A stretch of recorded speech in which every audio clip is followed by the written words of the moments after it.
କେତେ ଲେଟ୍ ହେଇଛି 9ଟା ବାଜିଛି ଆଉ କେତେ ବାଜିଛି ଆगे ଜଗତପୁର ଯିବୁ ନା ତମେ ତ କହିଲ କଣ ନା ଯୋଉ କଣ ଯେତେବେଳେ ଡାକିବ ସେତେବେଳେ ଯିବୁ କାହିଁ ଅବିକା ତ ଡାକିଲେ ଆସିଲନି ସନ୍ଧ୍ୟାବେଳୁ କହିଥାନ୍ତା ନା ନା ଏଇ ତ ସନ୍ଧ୍ୟା ବେଳେ ବା କହୁଛି ଆଉ କେତେବେଳେ କହୁଛି ଏବେ କେହି ଦେଖିବନି ନା ହୁଁ ରାତି ସାରା କରିକି ଯାଉ ହୁଁ କଣ ହଉ ହଁ କହିଦଉଛ ନା ଆଉ ହୁଁ ସେତେବେଳେ ପୁଣି କରିବା କଥା ନାହିଁ ହଁ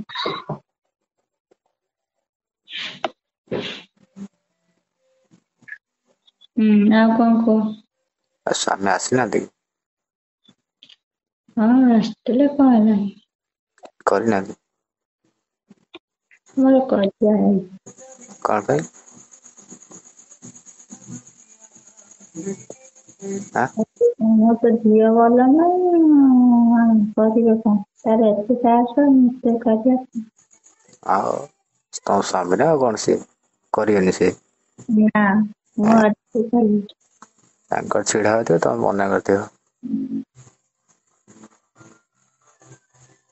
ମୁଁ ତ ଥିଲି ତମକୁ ତା ଦେହ ଭଲ ନଥିଲା କଣ ଅଛି ମୁଁ କରିଥାନ୍ତି ତମକୁ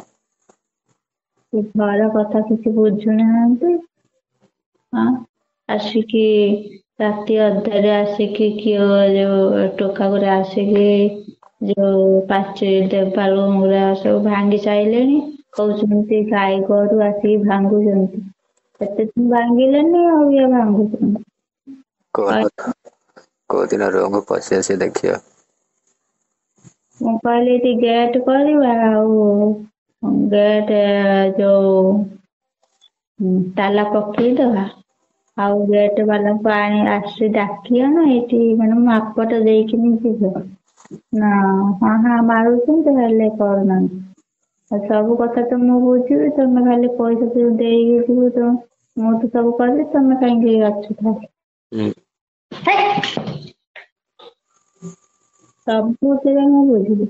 ଯୋଉ ଟିଭି କିଣା ହେଲା ସେ ଟିଭି ଦାୟିତ୍ୱ ମୁଁ ନେଲି ଫ୍ରିଜ କିଣା ହେଲା ଫ୍ରିଜ ଦାୟିତ୍ୱ ମୁଁ ନେଲି ତାପରେ ଟିଭି ବି ଫାଷ୍ଟ କିଣା ହେଲା ଯେ ମାନେ ଯୋଉ ସେକେଣ୍ଡ ଟିଭି ବୋଧେ ଦେଲେ ତାପରେ 6 ମାସ ଖଣ୍ଡେ ଚଲେଇଥିଲୁ ଖରାପ ହେଇଗଲା ହୁଁ ଯଦିଓ ଖରାପ ଆସିଲା ତମେ ଫୋନ ଫାନ ବୁଝିବନି କଣ ପାଇଁ କି ଆମ ଟିଭି ଏମିତି ହେଲା କି କଣ ମାନେ ମତେ କହିଥାନ୍ତ ନା ବୁଝନ୍ତି ତା କାହିଁ କହୁଛ ହଁ ତମେ ଆଉ ଥଟ୍ଟା କରନି ତାପରେ ମୁଁ ତାଙ୍କୁ କହିଲି ଥଟ୍ଟା କରୁଛି ନା ଠିକ କଥା କହିଲେ ଥଟ୍ଟା କରୁଛି ତାପରେ ସେ ଶୁଣିଲେନି କିଛି ନାହିଁ ତାପରେ ମୁଁ ଫୋନ କଲି ମତେ 2 ମାସ ମାନେ 2 ମାସ ଫୋନ କଲି ସେ ଟିଭି ବାଲାଙ୍କୁ ସେ ଜମା ରାଜି ହଉନଥିଲେ ତାପରେ ସେ କମ୍ପାନୀ କି ଫୋନ କଲି କମ୍ପାନୀ ଫୋନ କଲା ପରେ ଯାଇକି ସେ ଲୋକଟା ମତେ କହିଲେ ଫଟୋ ଉଠେଇକି ଦେଖ ହ୍ୱାଟ୍ସଆପ ରେ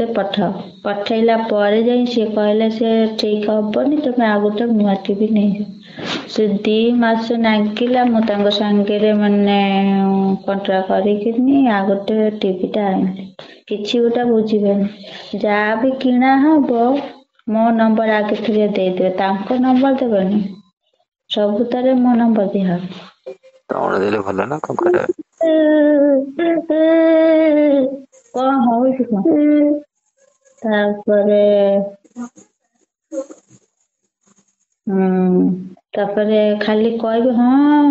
ମୁଁ ସବୁ ବୁଝୁଛି ଇଏ କରିଛି ଆଉ ବୁଝୁଛ ତ ଆଉ ଯୋଉ ଘର ଯୋଉ ଘଟଣା ହଉଛି ସେଇଟା ଆଉ ବୁଝିପାରୁନି